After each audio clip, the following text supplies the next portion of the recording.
Hello, and welcome to a new episode of the Ball and All podcast. This is our weekly basketball show where I discuss all things happening in the basketball world, in the NBA world, and this week, we're discussing the NBA. I've been away for about 3 weeks. I haven't podcasted for two weeks, but I've been away for 3 weeks. Largely, I was out of the country, then came back, and things started getting a little bit hectic. But I'm back. When we're talking about the NBA, we're 25 games in, and it's looking very, very good. Remember, you can follow me on Twitter, also on Instagram. You can subscribe to my YouTube channel. You can DM me in those places. If you want to contact me, if you want to talk to me, you want to ask questions, you can also ask questions on YouTube. Please do subscribe to the YouTube channel as well. This week was an interesting week in the NBA. We'll talk about that, but instead of look at the standings, we're 25 games in, not halfway through, 25 games in to the NBA season. This is how the landscape looks like. This was on Thursday night. Before the Thursday night games have happened, the Nets are leading at the top of the East. The Bulls are second. The Bucks, after having a very tough start, are actually they're 11-0 with all three of them on the court. That's Giannis, Middleton, and Drew Holiday.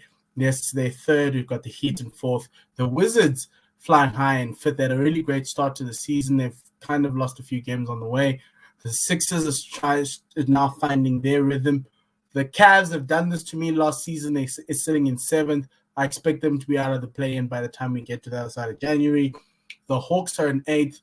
They're also stuttering along, trying to find their rhythm this year. The Hornets are hanging around. Boston's lower than we always expect them to be, especially with the guys.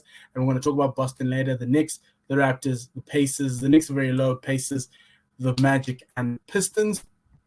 In the West, I think it's a little bit more competitive, a little bit more bunched up. The Warriors lead the top, which was a surprise for me coming into the season. Didn't think they'd get it. They get it right, but before Klay came, but they're looking very good. And this is before Klay Thompson coming back. The Suns doing what I expected them to do with the Jazz in the regular season, just going hammer and tongs and beating anybody in sight. The Grizzlies are doing a really great job. Ja's gone into health and safety protocol, so that might just slip a bit. The Clippers, third best defense in the league, really good, even though they don't have Kawhi. They are defending their lives away, and Ty Lue is putting them in situations to win games. The Lakers are lower than what everybody's expecting them to be. We'll talk about that when we get to the Lakers. Yeah, they are, without LeBron, they look hopeless. The Mavs are in seventh, also lower than what you expect them to be. The Nuggets, with all the injuries they've had, they're really doing well at eighth. The Timberwolves, Sacramento, Portland, outside of the play-in spots. We're going to talk about them because that's important. The Spurs, the Rockets, Oklahoma City Thunder, and the worst team in basketball, that is the New Orleans Pelicans. That's how it's looking. But this week, they had some interesting things. Coaches were calling out their players. In Dallas, Jason Kidd was calling out Luka for Luka shouting at the refs all the time. Whenever Luka doesn't get a goal, he shouts at the refs.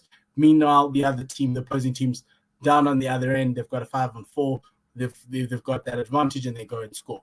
And so he was calling out Luka. There was also a lot of people calling out Luka for his conditioning. Came into the start of the season overweight. There's a lot of rumors about his weight and out of shape. And look, he's still scoring 25 points per game. But yeah, and he played at the Olympics, which is really worrying as to like what happened between the Olympics and now. Like it's really, really bad. But they're trying to share the ball in Dallas. We'll talk about that slightly later about that. But Jason Kidd called out Luka, which is like huge. The other one was in Portland. Chauncey Billups called out his starters. He was like he wished the starters had the same energy as the bench, and quite interesting to talk about because in Portland there's so much has gone on. They fired their GM Neil Oshley last week. They have an interim GM right now. Now the question is this: as you saw the standings, they're in 11th. Where can they go from here? And so this week, a lot of people are talking about what happens to Dame, because you've got an interim general manager. Do you get a permanent general manager now and and he goes on for like a 5-year contract. And is he allowed to trade Dame? Because Dame's been in Portland for 10 years.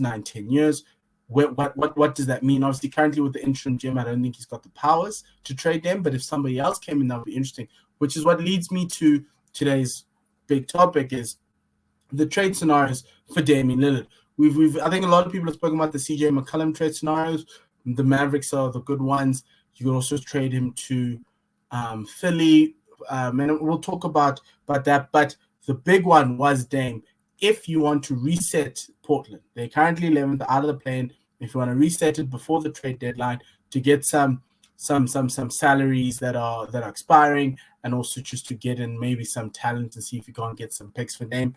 This is where I think there are a couple of places where you could go for Dame. The one obvious one, largely because of the large market, would be New York Knicks. That's a harder one because obviously the contracts would be matched up, but the players that the Portland Trailblazers would be getting wouldn't be great. They'd be getting Kemba. Obviously, we now know Tom Thibodeau doesn't want Kemba playing in the starting rotation or in the Knicks rotation. So Kemba's got that 1-year contract. He goes across for that $8 million. You also would put in Kevin Knox. Nerlens Noel, because they would need a center, a rim protector. Nerlens Noel's good at that. And then you give them Alec Burks plus a first-round pick for Dame, because this package in itself doesn't look good. Unless you want to let go of the kids, even RJ Barrett, Obi Toppin, their salaries aren't big enough. They carry some value, but I'm not sure if New York would want to do that. The second team, which I think is a really good one, is the Clippers. The next two I think are really, really good. The Clippers and Boston are the next two. And for the Clippers, for Dame, would be Eric Bledsoe. They get a defensive guard, which is what they need, because defensively, Portland aren't that. They're the worst team in defense in the NBA. Give them Serge Ibaka. The reason why you do that is an expiring contract. You'd give them Justice Winslow also as an expiring contract, and you'd give them a future first, or maybe even two, depending on this one. But if the Clippers could acquire Dame, this is how the salaries would work. Maybe even give them a Reggie Jackson and keep Eric Bledsoe and push Bledsoe to the bench. Reggie Jackson's an 18 points per game scorer. That could move the needle. Not sure how the Clippers feel about letting go of Reggie Jackson. Boston's an easy one for Dame. That would be a nicer one, because right now Boston are also like Portland, out of the play-in spots. So you'd break up the Jaylen Brown, Jason Tatum. So you'd give you trade Jaylen Brown and Marcus Smart for Damian Lillard. I don't even think you need to put any picks in there. I think those two help the rebuild in Portland a little better. You get some really good assets in Jaylen Brown's an all-star. Well, he was an all-star last year, so that's a good deal there. Philly, it would be Ben Simmons, but why would Portland want a guy who doesn't score? They're letting go of scoring, and they're not getting all these other trade packages. Except for the Knicks one, you're getting guys who can actually score. Eric Bledsoe isn't that scorer, but you'd probably try and maybe move in a Reggie Jackson instead of an Eric Bledsoe in there. The last one is the Timberwolves. This one is an interesting one as well. Only problem is it's obviously in the West. You'd go D'Lo for with Jared Vanderbilt, who's a really lovely young star power forward, as well as Jaden McDaniels, who was a first-round pick last year. And then you'd also probably give another first for Damian Lillard. That could work. That could help with Ant, Cat, and Dame. That would be a win-now move for Sachin Gupta in Minnesota. So those are the Dame scenarios that I was looking at in terms of what Portland, because right now Portland don't know where they're going. They cannot defend. They have no rim protectors. I know the Pacers said that they wanted to trade some of their players, Cash LeVert, as well as Sabonis and maybe even Miles Turner. Those trades are more for like a CJ. So if you want to keep them, you go for that. You send CJ to Indiana. You get an Akaris, he's a little bit bigger, a little bit more defensively minded, and maybe even send Nurkic the other way with CJ and bring in a Sabonis or Miles Turner. I'd take Miles Turner. The man can block, take the rim. I like Sabonis too. I'd actually would do Nurkic for Sabonis and try to find a cheap center on the market. But that's where I would be. But also on the ball and all, remember, we also do League Pass Teams of the Week. So the first League Pass Team of the Week, I've been watching these teams for like 3 weeks now, but the first League Pass Team of the Week I want to discuss is the Dallas Mavericks. They're an interesting side. Obviously, they've got a new coach in Jason Kidd. But if you look at the Dallas Mavericks right now, I think they are 12-12, seventh in the East. Their offensive record is 22nd, which is way lower than what they were last year, in ninth. Their also defensive record slightly better than last year. The big issue with Dallas this season is that Jason Kidd wants to share the ball away from Luka. So Luka's points per game slightly lower than what he was last year. His shooting splits are slightly lower. The shooting, he was never a great three-point shooter, but you want it to be closer to, normally it's closer to 36. That's where you want it to be. His field goal percentage should be closer to 50, not at 44, for him to be an elite scorer, the elite talent we know he is. So that's the one thing that's happening there. You're seeing the jump in Tim Hardaway Jr. You'd want a little bit more from him, but they're really happy there. You've got Kristaps, who's made that jump. We've been waiting for Kristaps Porzingis to be the Kristaps we know he is, that unicorn, that unique 7-foot tall power forward who is tough to be guarded. And so he's done well this season, scoring 20 points, loving how they've put him in those positions. Jalen Brunson's also taken a leap this year as the leader of the second unit. The problem is that if you look at that points per game, after that, where is it? And that's where the problem with this Dallas team. Starting five, great. And maybe even Jalen Brunson. After that, you just have, it's a drop-off. And that's where this team lacks. It lacks the depth. Reggie Bullock, I think his days in this league are over. And to a certain extent, look at everybody else. Trey Burke, nobody can trust Trey Burke anymore. It's not the bubble. Frank Ntilikina, he's a great point guard, more of a facilitator than a scorer. But yeah, it just doesn't look good from Dallas in terms of that bench strength going down. Sterling Brown has been injured, but you can't be giving me 3 points on 12 minutes off the bench and shooting 27 from three. Something needs to give, and I think that's where this team is struggling. Shooting-wise, they really, really are struggling. The next team to discuss in this in my league pass teams of the week that I watched this week, the Denver Nuggets. They normally are an exciting team. The only problem with this team is that they are hit with so many injuries. They've lost Michael Porter Jr. out for the season, and they paid him a lot of money. They lost. They've already had Jamal Murray out for an indefinite period with an ACL, probably also out for the season. PJ Dozier, who's their reserve point guard or shooting guard, he's a really lovely defensive presence. He's out as well. And then also Austin Rivers is out, but he's health and safety protocol, so he'll be back next week. If you look at this Nuggets team, Nikola Jokic is the guy here. He's the guy that everyone works around. He needs help. And if you look here, everybody up until Monte Morris, after that, it falls off a cliff necessarily. Obviously, Michael Porter Jr. is not there. Jeff Green's at the center. But essentially, this team, without those stars that I've named that are injured, can't go further. And they're being carried on the back by Nikola Jokic, which is great. They had some great wins in Miami. They had some great wins on the Eastern road trip, and that win in Miami was really good to see. Nikola Jokic can do that for your team. Problem is, who else is helping him? And all these, and you need Aaron Gordon, yes, you need Will Barton, but Jamal Murray made this team tick. So did Michael Porter Jr. Yes, before he got injured, he was only scoring 9.9 points per game, but that's what you wanted from Michael Porter Jr. You wanted that little bit of a push. Last season, Michael Porter Jr. averaged close to 50% field goal percentage and over 30% and close to 40% from a three-point range. So he wasn't having the best of seasons before his injury. So it's really tough for this team. I don't see them making the playoffs in the West. I think they'll be in the play-in, but I do think currently right now they are being carried by the vets, and there's nothing else. Similar to Dallas right now, there's nothing else after like the starting five.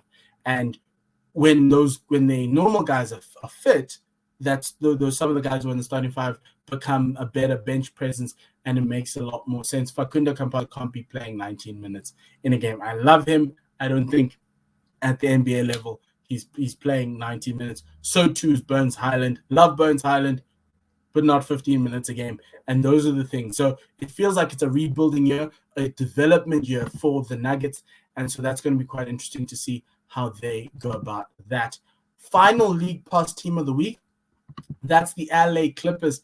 They're an interesting team because they're one of the best defensive teams in the league. They're number 3.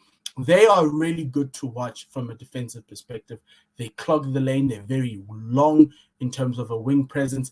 They don't have Kawhi Leonard, which is very good to see that they are one of the best defense, even without their talisman Kawhi. Paul George is having a very good season. It was MVPs before he got his injury. He should be up there in that MVP conversation with Luka, with Steph, with also KD, but I think Steph and KD are in a league above their own. That next group is Paul George, maybe even first team All-NBA with the guys like Zach LaVine as well. And he's playing that well. That's how good he's playing. But their offense has taken a massive, massive step back. They used to be 4th in the league, 117.6 last year. Now they're 22nd. And that's just largely because Kawhi is not there. And Paul George is playing like, this is Indiana Paul George. This is the Paul George at Indiana when he had no help.